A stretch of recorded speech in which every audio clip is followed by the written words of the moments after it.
around us. It did. It just everything went kaput. It went out.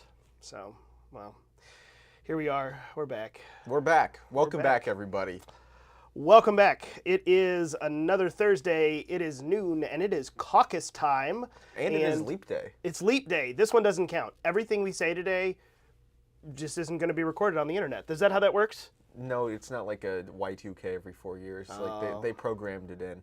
So I guess we still have to like temper ourselves and not be crazy? Right. Okay, well then fine. This one counts, and it's going to be on the internet then still. So it's not just a one-day only event. Fine. Your exclusivity is gone, people. Sorry that Mason killed it for you. Yeah, whoa. You can still find Unauthorized Caucus exclusively with us at the Phyllis Schlafly Eagles on YouTube, Rumble, Facebook, X, and anywhere else you find podcasts now. Anywhere else you find podcasts, that's true. Go to your podcast app, type in Unauthorized Caucus. You will find us. Look for the little caucus logo. It's up here in the screen. It's above Mason's head over here. And while you're looking for the logo, you can smack him because Leap Day's his fault. That's what we're just going to say and go with it today. So there you go. Also, go to unauthorizedcaucus.com. Not only can you find the link to the podcast, you'll find all the social media and different things there, the playlist of all of our past episodes, but you will find this one each and every Thursday streaming live embedded in that page. So just tell people, go to unauthorizedcaucus.com, watch what I'm watching, and you too will be one of the greats or something like that. Yep. Yeah, sure. We'll go with that. We're just going to run with it. So thank you for being here. Welcome, everyone. And we've got a very spicy subject that's actually not so spicy once you dig down into it, but it kind of seems that way. Mm-hmm. And we've been mulling over this idea for a while. Decided it was, why are you so far out of frame? Am I? You're like, well, I can't see your elbow. It's very disconcerting. I think we just didn't do the necessary checks before something we started. like that. Oh yeah, it's there we go. See there now we got a couple of hearts. There we go. YouTube, you're getting some hearts now that your elbow's on stage and you look trustworthy again. Good. So I'm not creeping in from the side. Yeah, creeper. Oh goodness sakes. Well, speaking of creepers, Christian nationalism is our topic. No, I'm kidding. We were at MSNBC really is where we're going to start, which is where the creeper thing comes in. No, Christian nationalism. This is a hot button issue, or at least MSNBC and Politico want you to think so. That's for sure. That is for sure. And I did not, well, we've got the clips. I didn't actually get it queued up yet today because we're still getting used to some of our new streaming software and getting everything moving the way that it ought to be moving. But there's a very interesting clip that happened upon MSNBC last week. We will share that in the redacted email that comes out with all of our behind-the-scenes show notes every week. Go and sign up, phyllisschlafly.com, unauthorizedcaucus.com. You too can get on the all-important email list and get it. You won't be left behind. But make sure that you go and watch this clip. It's very interesting. It's very important. And I think that it cracks open the whole discussion. It frees us up to all talk about Christian nationalism because this has just kind of become this taboo. People don't want to talk about it. I don't want to be accused of being it. But then there's no, what is it? There is no, there's no universal definition. Right. And the left is throwing this around in an accusatory manner. So it's time that I think we just hit it head on, at least here, and use our opportunity, our platform to talk about Christian nationalism. What is it? What is it not? And you might see from our headline here today, I said Christian nationalism is coming, but here's the, too long didn't read the TLDR for you today. Fake name, real principles. Sign me up. That's kind of where I'm at. So yeah, what do you think? What are your initial thoughts as we dive off into this? Right. Well, you'll see the MSNBC clip, but it'd be good to summarize it. So there was an article in Politico, I think, earlier this week or late last week, one of the two, called "Trump Allies Prepare to Infuse Christian Nationalism in Second Administration," and it is by Ward and Heidi P. I think it's a I mainly Polish just wanted last you name. to say this name. Yeah, I give up. Her first name is Heidi, but she was the one who went on MSNBC. Yes. And they were talking to her, and they were like, "Oh, wise one, tell us all these truths about Christian nationalism." And she was. I went through and read the article this morning too, and it's all around the same thing.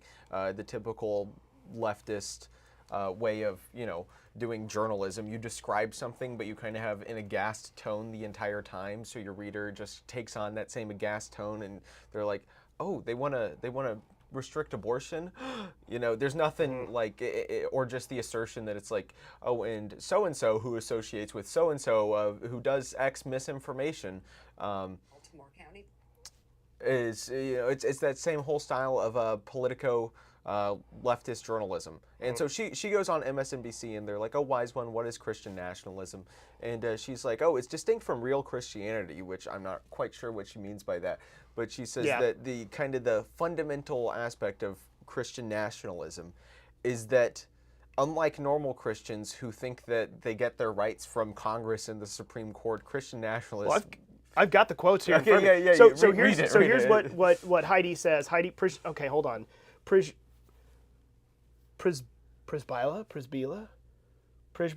This is why the founders were anti-immigration. Well, there goes our YouTube stream. Okay, so here's what this Politico author says on the MSNBC. And again, we'll link everything in the redacted notes. You'll see it. But so a couple of the key things. She says Christian nationalists in America believe that the country was founded as a Christian nation. True. And that Christian values should be prioritized throughout government and public life. I would say that's somewhat debatable, but mostly true. Yeah, it's true. I'm on board. True. Yeah, I mean, yes.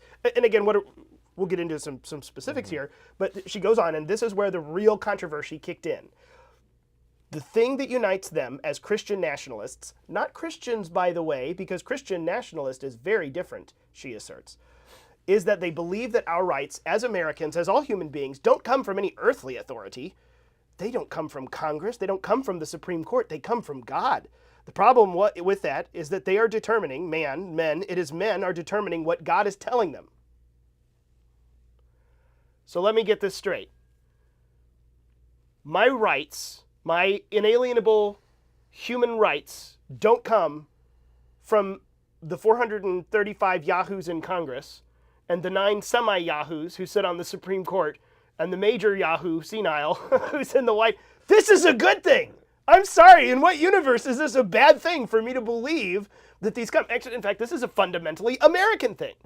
The whole premise of America is that, hey, government, our rights don't come from you, and you're not allowed to take them away. In fact, it's your job to protect these things that innately belong to us as human beings because they come from a higher authority, a higher power. Period. That is, read the Declaration of Independence. This goes back way before the Constitution. This is the whole fundamental point of American government. Why our nation exists. Because our rights don't come from government. I guess I'm a Christian nationalist. Sign me up. Yeah. If that's her definition. It's very interesting. And again, this is, I found a couple other definitions. Let me share real quick. NPR. This is because, again, the first thing that should happen whenever this, some label arises and we keep, there are billions of definitions and no one can seem to agree upon a universal one, that should immediately get you to raise your eyebrows and be very concerned that someone is manipulating you if there's not this universal understanding of what this word means and entails. Now, of course, the left is building the narrative machine now, but here, NPR, a worldview that claims that that the U.S. is a Christian nation and that the country's laws should therefore be rooted in Christian values. And another one, this might surprise you to see the source from, but Amanda Tyler, the executive director of the Baptist Joint Committee for Religious Liberty, which, make no mistake, the Baptist Committee for Joint Religious Liberty, this is not a church institution per se, this is using a name. Christian nationalism is a political ideology and cultural framework, she says, that seeks to merge American and Christian identities. It heavily relies upon a mythological founding of the United States as a Christian nation, singled out for God's special favor. The Christian in Christian nationalism is more about identity than religion and carries with it assumptions about nativism, white supremacy, authoritarianism, patriarchy, and militarism. There's a lot of buzzwords. I'm actually kind of impressed at the amount of buzzwords she fit into one sentence. Yeah. So there you go. There's a couple of others. Basically, this predication that America was founded by people who had Christian values and thought Christian values were at the center of it, i.e. the understanding that our rights come from God and it's not government's job to suspend them at any point. It's government's job to protect them. Right. That is Christian nationalism, and it's wrong. The founding of America. Right. The literal actual founding of America. Of this country and the philosophy that it was founded on. Apparently, all of America was a Christian nationalist nation for 200 years until the last 50 that these people have decided to be in charge. Yep. So, this is a manufactured term. This is a scare tactic. Right. I mean, that's essentially what this is. These are secularists and leftists, progressives they'll call themselves. They're sounding the alarm and basically trying to just lament the involvement of conservatives or Christians in politics and culture. They want to scare voters away from Christian-sounding people running for office. Right. Yeah. It's a fake name. It's an agenda, a propaganda campaign. But all of the principles that they describe and deride are literally just the description of the founding of America and things that I think we ought to get back to. Right. Yeah, and there's a lot of dimensions to this discussion. Yeah, what you're talking about. There's an article by Andrew Cuff called "Christian Nationalism is a PSYOP," and essentially what that article is arguing is that, like, you know, this guy's like, well, for the past 3 decades I've been a Christian and I've been a nationalist, and then all of a sudden there's this term Christian nationalist out of nowhere. And it was like, where does this come from? This comes from the narrative machine, like Edward Hall. You know, the narrative machine that just creates these terms, and it's originally meant to be a smear term, you know, just jumping up out of nowhere. But this article comes out of a series from Chronicles magazine, which I think that we will link all of them in the redacted email. But it's a 5-article series from, I think, late 2022 that's really good. It has a lot of different perspectives from a lot of good authors on this issue, but I read through those this morning as well, which kind of gave me a view of all the different dimensions on it. There's a Paul Gottfried, the founder of Chronicles, kind of has an overview of the whole Christian nationalist, you know, deal, and his point is that this is just the philosophy of the American founding. Like what you're talking about is just the philosophy of the American founding, throughout the series, our Nima Parvini, author of The Populist Illusion, has an entry in this series called "Christian Nationalism is a Political Fantasy." We can get into that some if we want. But then there's a Catholic view of Christian nationalism, which is called integralism, a Protestant view of Christian nationalism. That article is by Stephen Wolfe, who wrote the book "The Case for Christian Nationalism," and then caps off with "Christian nationalism is a PSYOP." So of course we'll link all of those, but there's a lot of interesting ideas here and a lot of different ways to kind of approach the Christian nationalist issue. Yeah, absolutely, and I think that this is one of the very interesting and key distinctions I think we should make. By the way, I see someone, I'm linking it in the chat down here, but I see someone talking about how this Love Horses over on YouTube says this, you know who started this? Obama. First week in office, I believe. And I was going to say, there's a great book by Phyllis Schlafly on that topic, specifically called No Higher Power. She wrote that in 2012. I'm going to link it in the description down below or in the chat. So if you're on YouTube, go check out that link.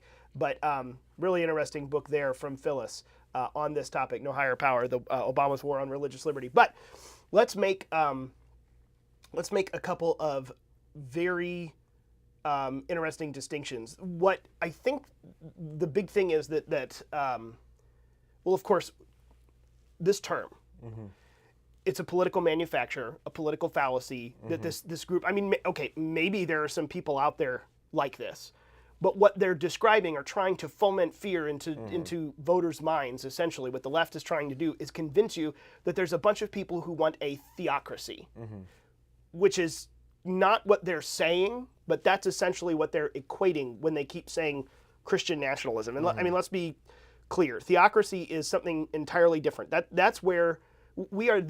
America is the antithesis of a theocracy. I mean, a theocracy, you see that's where clergy, God runs the government. Well, that's the synonymity, whatever you call it, of church and government together. The clergy are the government. The government is the church. You see this meshing together of the two. Literally, it is one in the same thing. That's not what we're describing. In fact, America specifically is anti-theocracy because the religious liberty that was instilled here in America, that was put into our founding documents, this is what the original wall of separation between church and state means. When Thomas Jefferson is describing it, when they came and set up this system, when the framers hung the corners of our foundation here in America, it was on the specific principle that there would be a separation between the leadership of government and the leadership of the church. We will select our church leaders. We will run this institution here. We will select our government leaders. They will not be the same. It will be different processes. These will both be their own institutions, so that the church is not wielding the state as a as an arm of itself. Neither is the state just puppeteering the church as an institution to cow people into spiritual submission or something. This is what they escaped from. The using of one of the other, the combining of these two. And it never turned into something that resembled the Christian faith. It ended up turning into some massive amalgamation, with King Henry VIII, using the Church of England to do his bidding because he didn't like what the actual church was saying. These are the kinds of things that they specifically sought to avoid. So when they fear-mongered this Christian nationalism term on MSNBC, they're trying to convince you that we want to set up some sort of theocracy like Iran. And then we're going to have this, the church is running the government runs the church, they're one and the same. That is not, that is the antithesis of what we want here. We're not talking about that. We're not talking about state-sponsored religion. We're not talking about, this is specifically a very different thing, but it is still founded upon the principles, the Judeo-Christian principles and values that are there. That they very much did, because those are the only principles that actually have a respect for private property and, men working together. It's a very interesting thing when you start digging into. They are trying to convince you and scare you into some sort of theocratic idea, which is exactly the opposite of what almost every single Christian and all of our Christian founding fathers understood. Even the ones who were accused of being deists, still, this was a general belief. Like this religious liberty comes only inside the constraint of a moral law. And that moral law, we're talking about the same moral law and traditions that have been around for thousands of years, that were recognized by even the Greeks before there was a church. These principles, these Judeo-Christian principles of private property and individual rights, and that they come from a higher power. This is universal. Right. This is normal. I disagree. Okay. I disagree on a few points. I can tell your face was saying disagree. Disagree. Part of me kind of thinks that Christian nationalism is just what theocracy looks like within the constraints of like post-Enlightenment liberal government, because because kind of the idea that I reading from some of these, specifically from Noland, who wrote the Catholic view of Christian nationalism, and Wolff, who wrote the Protestant view of Christian nationalism, they're both kind of describing this this throne and altar aspect, which we saw in the Holy Roman Empire, which I think we would call a theocracy, where there's the emperor and the pope, and the emperor is subject to the pope. And obviously, like, not all Christian nationalists are Catholic, and I don't think even the Catholic Christian nationalists or integralists are, claiming that the Pope should be running the United States or anything like that. But what they are saying is that, okay, maybe there shouldn't be such a separation between church and state. Maybe we should let our principles of Christianity, create very real guidelines within the government, and within the way it works, because it's been true for as long as states for as long as states have existed, that each government has a priestly class within it. And if we're going to create a clear separation between church and state, which, mind you, that term is not in the First Amendment of the Constitution. No, it is not. It says that the government shall make no institution regarding religion. No law respecting an establishment of religion. Right. Do you need the actual Constitution to quote it? I'm just need No. You got it. Okay, cool. But it does not say separation of church and state. It's saying we cannot establish our own religion through law. But that doesn't mean it can't adopt a religion. Well, and it has, because there is necessarily going to be there's going to be a political ideal, as we talked about in the Nima Parvini book. There's going to be a political ideal that justifies the existence and the actions of the state. And for the most part, this political ideal is going to be accepted on the basis of faith. It's going to be a religious acceptance. And so there must be a priestly class of some kind that can enforce the religious acceptance. And our political ideal is like, the people rule or something like that. And it's quickly becoming gay rights. But what the Christian nationalists are saying is like, okay, well, we want there to be a new political idea at the center of the way our state functions, and that's and I think it's interesting, because when I first read Parvini's article about Christian nationalism, his main critique was like, okay, these Torba, the Gab guys, writing about this, they're saying, okay, well, stop going to Starbucks, delete Netflix, and go to church and do some grassroots organizing. And it's like, okay, this is not going to do anything, because as we understand from Parvini's political framework, that you have to have a counter elite that has to be better organized than the existing elite to come in and replace them. And reading the article from Politico kind of made me think, okay, well, now that's kind of happening because Russell Vogt, who the authors spend so much time focusing on, has a program that has Christian nationalism within it to flood the administration with conservatives that have strong Christian and strong nationalist principles. Essentially saying, okay, let's create a counter elite. And once our guy gets in power, let's do everything we can to push out those elites and get our counter elites in. But I mean, what that means is, uprooting the priests of the secular religion of progressivism or wokeism or whatever you want to call it, because every state has a religion, and there's no way around it. And our religion is just wokeism.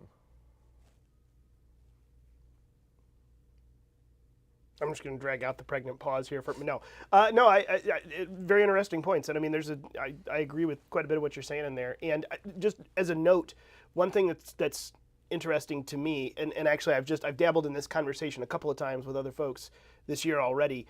This idea of the separation of church and state is one of my things. Whenever someone says Christian nationalism, we're talking about the fact that, well, generally that term, when someone uses it, we're talking about a leftist who's using it in a negative light, who's trying to get across this point. Most of the time when someone talks about separation of church and state, it's not a Christian who's looking to influence, we're talking about someone who's against religious influence in public. It kind of has a certain connotation. Anyone who uses that phrase, it's got a certain connotation, like, we know what you mean. Mm-hmm. We know where you're coming from. Now, I hate to make a universal generality, but in general, that's true. Like, these are the people who use it. It's the, what's the Americans for, Americans Against Religious, or whatever it is. I forget the name of the main, they're always suing, people. It's the ones who have, like, the anti-religion in the public sphere. It's Americans for Separation of Church and State or something. I forget what the organization is. Anyway, those are the folks who use that phrase. It's very interesting when you go back and look at it and look at the context of the Founding Fathers, because obviously that phrase itself comes from a letter Thomas Jefferson wrote to the Baptists in Danbury, Connecticut, and he's promised, it's essentially what he's saying is there's a wall of separation. No, we're not going to come in and railroad you. You get to do what you want. There is a wall of separation. The government is not here to run the church. That's the point. But if you look at when they're writing this, there's some very interesting things. First of all, this is a federal document. The First Amendment. This is the Constitution of the United States. This is a chain on the federal government telling them what they are specifically to do and things that they are not allowed to do, which is largely the Bill of Rights. Here are restrictions that you may not do this. You may not respect an establishment of religion. Well, what does that mean? Nor may you prohibit the free exercise thereof, the language. If you look at that time, several of the colonies, then states, had a state church. There was an organized, chosen, this is our establishment of religion, but the federal level is not going to establish one. Like, it's kind of an interesting set of nuanced things when you start to look at the time and say, so these guys weren't just against there being some sort of chosen state religion. We just chose not to have one at the federal level and this and that and the other. And you kind of start to realize the context of what they're talking about. In no way, shape, or form can you ever misinterpret that one of the things they meant was we cannot have, government must be secular. Government must have no Christian influence. That was obviously not the point when you look at the context of everything that they're writing about. And I think that's one of the big things that the separation of church and state folks want to do. This new movement to try to separate, there's Christians and then there's Christian nationalists. Well, you go talk to anyone who calls themselves a Christian if they want biblical principles applied across the board, which is respect for the dignity of life and, private property and don't lie and bear false witness about your neighbor and justice system and due process. All of us want these things and all of us want, these things to be in public life. These are Christian values in public life. Now, I'm not here to tell you that you have to have X or Y or Z denomination and this is the state requirement. But these principles we all agree on, this is the whole point of it. They're trying to make this case that, well, Christianity is much different than that. It's all very private, and it's all very wishy-washy. They want the wishy-washy self-help version of Christianity. They want people to assume by that statement that that's the mainstream version, and it's just the weirdos who are really militant about it. Right. When in fact, it's actually the opposite is quite actually true as far as who the majority of people are. But again, you say a thing long enough, you speak it into existence, you begin to convince people that it's true when you say the lie long enough, and then it ends up becoming true. People begin to mold to that. This is exactly the danger of the narrative machine, as Ed calls it all the time. I'm in the middle of reading George Orwell's 1984, if you can't tell. I'm really hopped up about it all. But anyway, sorry. Yeah. So there's a very specific set of nuanced things around the founding that you look at and start to realize 100% stamp of approval. Christian influence on public life and government, have at it. Now, there are some specific chains we're going to set down to separate the federal government and choice of federal political leaders from church leaders and from church governance. We want these things to be different because we've seen them combined and wielded as a very bad thing in the past. Let's avoid that. But this is not the imposition of Christian values on society or undergirding of society with Christian values. That is not what we're talking about when they, put up a wall of separation or whatever phraseology you want to get into. Right. Yeah, it seems like what leftists mean by normal Christians or real Christians, the non-Christian nationalists, are apathetic Christians. Christians who don't care. This the type of person you'll see on social media that's like, well, as a lifelong Catholic, I have no problem with trans people, or like I have no problem with abortion. That's what they mean by normal Christians. People who don't really believe anything. Rod Dreher called it moralistic therapeutic deism. And that's what these people are, MTD for short. That's what these people believe in. It's just kind of this, general. Oh, there's somebody out there that cares about me and created the world, I guess. But he doesn't really care about what I do in my life and doesn't really care what society looks like. And when it gets down to it, we should just let people do whatever they want because that's called being decent. But when leftists use the word decency, they always mean apathy. They mean, do not care about the health of your society. Do not care what the world looks like around you. Do not love your fellow man. That's what they mean by decency. They mean do not love and be apathetic towards everybody else. It's I always see those memes online that's like. Has the kind of soy-looking guy, the liberal dude, that's looking real smug, and he's like, well, this argument wouldn't work on me, but based on my super surface level reading of the Bible, I'm going to use this argument on you to say why you should, import the entirety of the third world into your country. I don't even know if the authors of this Politico article are Christian. They might be, they might not be. But for the most part, when I see people being like, oh, well, real Christians believe this, and as a conservative, I can tell that you're not a real Christian. It's never Christians making those arguments.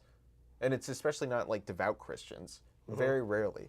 We're going to call, by the way, someone's mentioning, yes, I am not sick, but I do have congestion. We're just, people in the chat, I guess, are worried about your health and well-being here. Because you're, can't get that elbow out, or otherwise we lose all of our, no.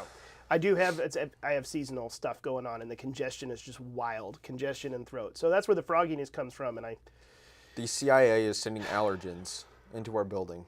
Here's the deal. The agency has sent a DNA-structured, molecule-based bioweapon straight at me because I said they... No, I'm kidding.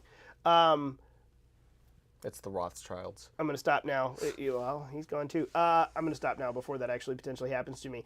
Interesting thing being made, talking about this. Someone says that, the normal Christians that Mason's mentioning is kind of interesting, like the rhinos instead of Republicans. Probably not even nominal Christians.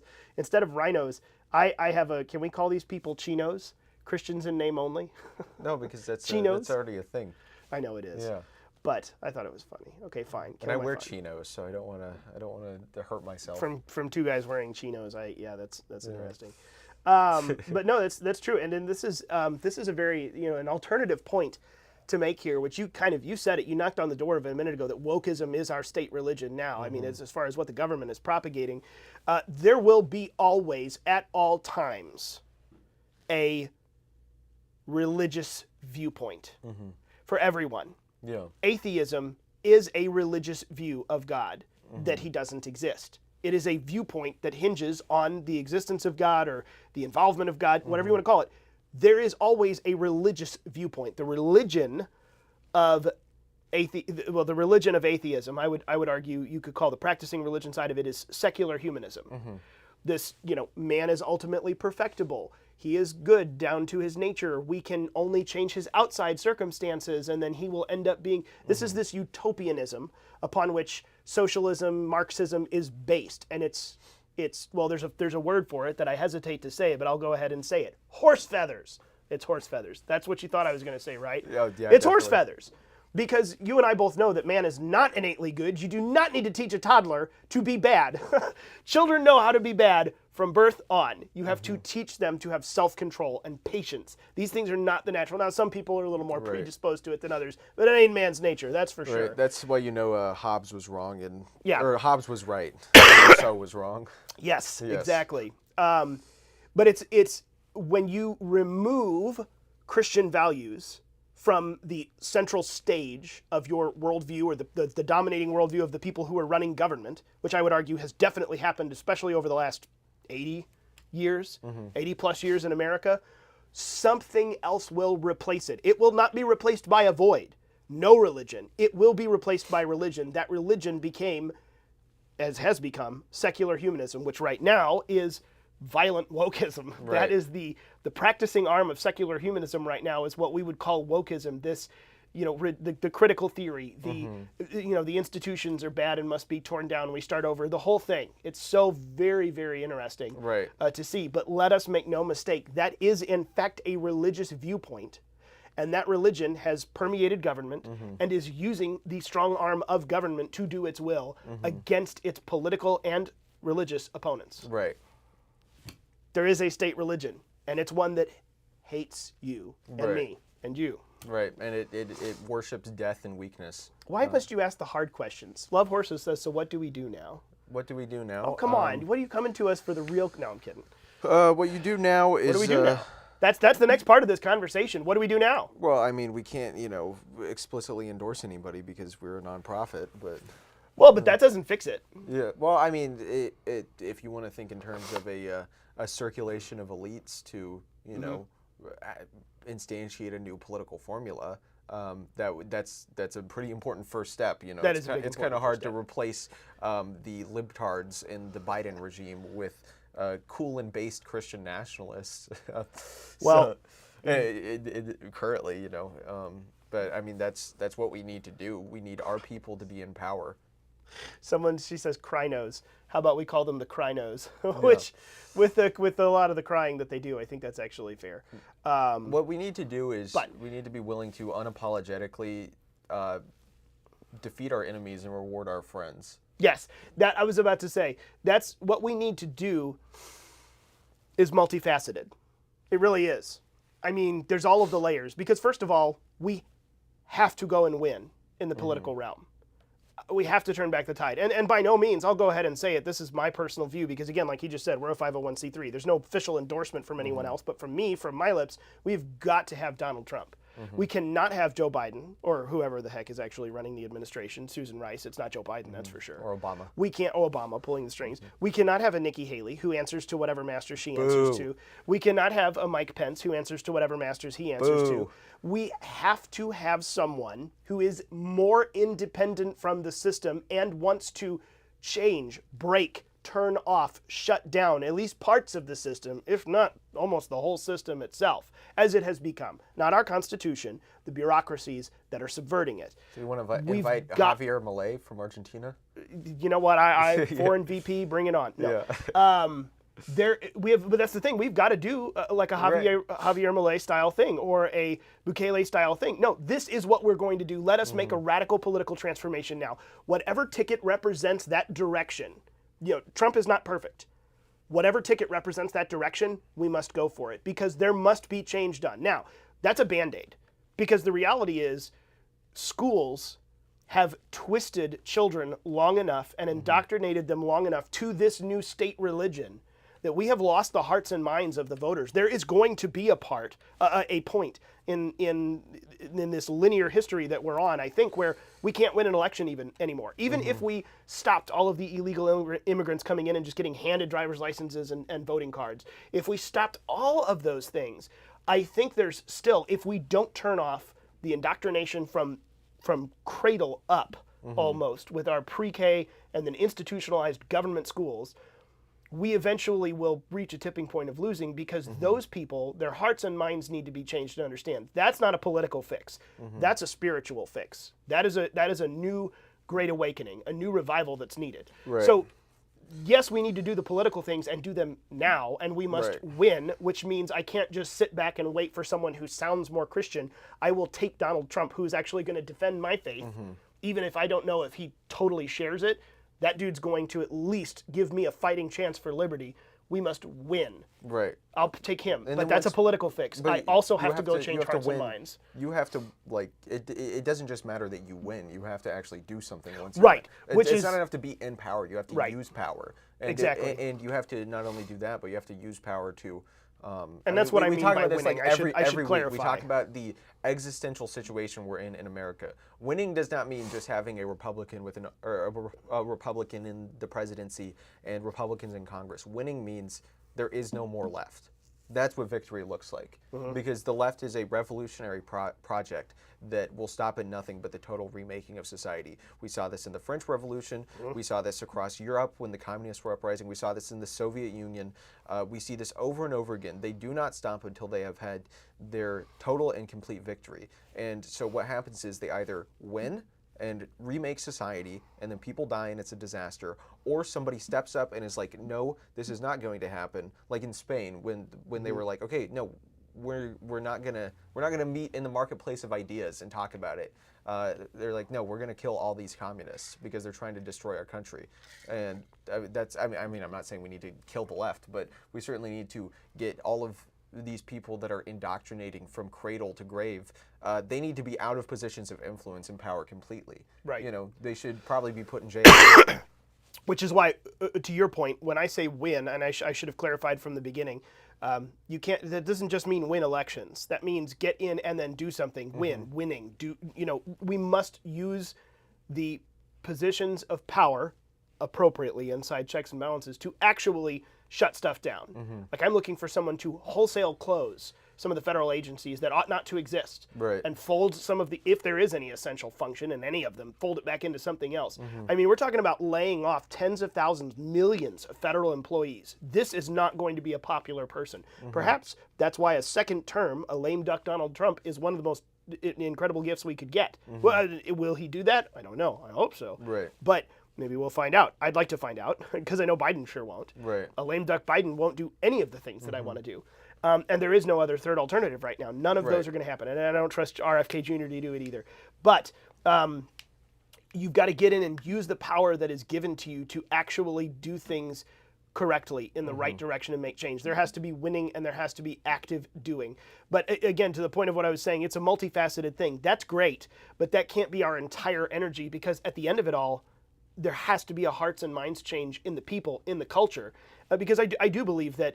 I mean, it depends. I think it's actually a sliding scale. Sometimes politics is downstream of culture. Sometimes culture is downstream of politics. It depends on where the more powerful things. Right now, I would tend to say culture is actually downstream of politics. Right. Well, Politics has a far more loud and brash and bigger reach, and the cultures just kind of believe it. But that we need to write that again. Like, yeah, in either situation, culture needs to be stronger again. Well, no, in either situation, you can. I say that, but like, a state can eliminate hostile nodes of culture. It is capable of doing that. I mean, that's a lot of what we call wokeism today. Has existed for a century onward. Even before then. And we talked about that in, like, the Cary Gress book. We talked about we read history and we can see, like, okay, the LGBTQ stuff. This was underground for a long time. And because we had decency laws, because we suppressed their culture, because there used to be laws about what you could and couldn't put on TV, all these cultural things. Politics, the political power is capable and has been capable and has kept down harmful culture in this country, and it should do the same again. Yeah. So, yeah, regardless of what's upstream, downstream from what, politics can subjugate culture to itself. It can change that relationship. And I think it's important to highlight that, like, winning in the way we describe can't be done by Congress. Like, Congress is not going to pull it off. Congress can't even, like, pass basic legislation and move the situation half a percentage in our direction. the Supreme Court probably can't either. I mean, they probably have more power to, but I think it takes a single man willing to say, okay, like, I am going to be sovereign. You know, this is the state of exception. Well, and honestly, to be completely transparent, the problem is not I mean, Congress is a problem, but Congress is not the problem. The Supreme Court has been a problem and still sometimes consternatingly is, but they are not the problem. The problem is the administrative state. The problem is inside the executive branch. So it requires an executive with some cojones to come in and do what must be done. That's the person who can do the most, the fastest, the best, and that is still inside of the constitutional system. Right. Because the unconstitutional, out of bounds, without a check is inside the executive branch. We need an executive who will again say, no, you're fired. Right. There's I won't tell you who to vote for. Just vote for the person who's going to fire the most people. Yeah. Who do we know who fits that bill? Right. But again, like this goes into the conversation, and that's a whole separate thing, that no one is perfect. We will never have a perfect candidate. What Phyllis said, Jesus is not on the ballot. There is no perfect person ever. We are dealing inside of a fallen world. So you go the right direction. It's not perfect, but we know the right direction. And there is always, almost always, very rarely in my life, has the binary choice between a Republican and a Democrat nominee not been a good direction and a bad direction. Perfect person? No. Evil person? Maybe. But there's a good direction and a bad direction. And if we're moving and voting and choosing the good direction, we can always then try to steer and influence and change more people to make it better, not just good. But that's a whole separate, again, your vote is not an absolute moral endorsement. It is a political tool that you have. There's shades of gray. I'm voting for imperfect people, so I shouldn't sit back and just wait for someone who sounds perfect. Also, the people who sound perfect often turn out to be hypocrites. Look for the people who actually have results. I feel like we have that choice. But that's a must. There's the multifaceted approach where each of us have to do what we can politically, do what we can to actually proselytize and preach the gospel and change hearts and minds. Otherwise, we're just going to be fighting the losing political battle, slapping Band-Aids on stuff that just keeps kind of tumbling downhill because everyone else in the country is rotted. Their brains and their hearts and their consciences and souls are rotted out. So we're just slapping Band-Aids on it, and it's not actually going to fix the problem because that's not the fix. So it's multifaceted. That's what we do. Yeah. It's not just a single thing. It's all the things. Welcome to life. Yep. It's all the things. You're going to be tired. So it is new parenting advice. Dad advice, you're going to be tired. Oh, I bet. For the next 18 plus years. I bet. It depends on how many kids you have, but at least 18 now. So yeah. You're going to be tired all the time. Anyway, I'm sorry. I'm not trying to be I believe it. That's why we have discouraging. coffee. That's why God made coffee. That's why God gave us coffee, because he loves us and wants us to survive our children who are blessings from the Lord, and you should have them, people. More of them often and earlier. Amen. Anyway. There you go. I think that's all we got. That's it. That's a long topic, but I think it's an important one. Sign me up. Don't be afraid. When they start talking about Christian nationalism, know what it is that they're doing. They are trying to pigeonhole you with a fake name, but it is real principles that have been there since the foundations of America, 250 years strong. Yes, please. Let's put Christian values back at the center of how we govern in America. There you go. Don't be afraid of it. Don't let them cow you into it. That's been it. I think that we've covered everything. I'll go ahead and remind everyone again as I'm reading through our Rumble chat here, which came up at the end. I like Crynos. I may be trying to stick with that Crynos. Yeah. The Cryno babies. And anyway, there's and watching this is someone from Southern California is talking about Adam Schiff's new ads for Senate and how it's vomit producing. I can only imagine, and we pity you. Blessings upon you. Move. Missouri welcomes you anytime you want to come out here. It's cheaper too. I guarantee you, cheaper than Southern California. But that's it. Don't forget, go to unauthorizedcaucus.com. Pick up the podcast when we're done. Send that around to your friends. You can find all the videos, all the links, all the everything else, and sign up for the email list. Also, unauthorizedcaucus.com. Like, share, and subscribe the video wherever you are. Make sure that you send it to a friend. Talk to them about this topic. See what they think. And just start the conversation. Say, I'm a Christian nationalist. What are you? See what happens. You never know. Stir the pot, people. But watch out for HR if you're in a situation where that's a concern. Yeah, don't use your work chat if you're doing that, because that, cancel culture and everything, that may be a problem. But that's it. That's all we've got. Until next week, have a safe one, everyone, and we'll talk to you again on another Unauthorized Caucus next Thursday at noon. Have a good week, everybody.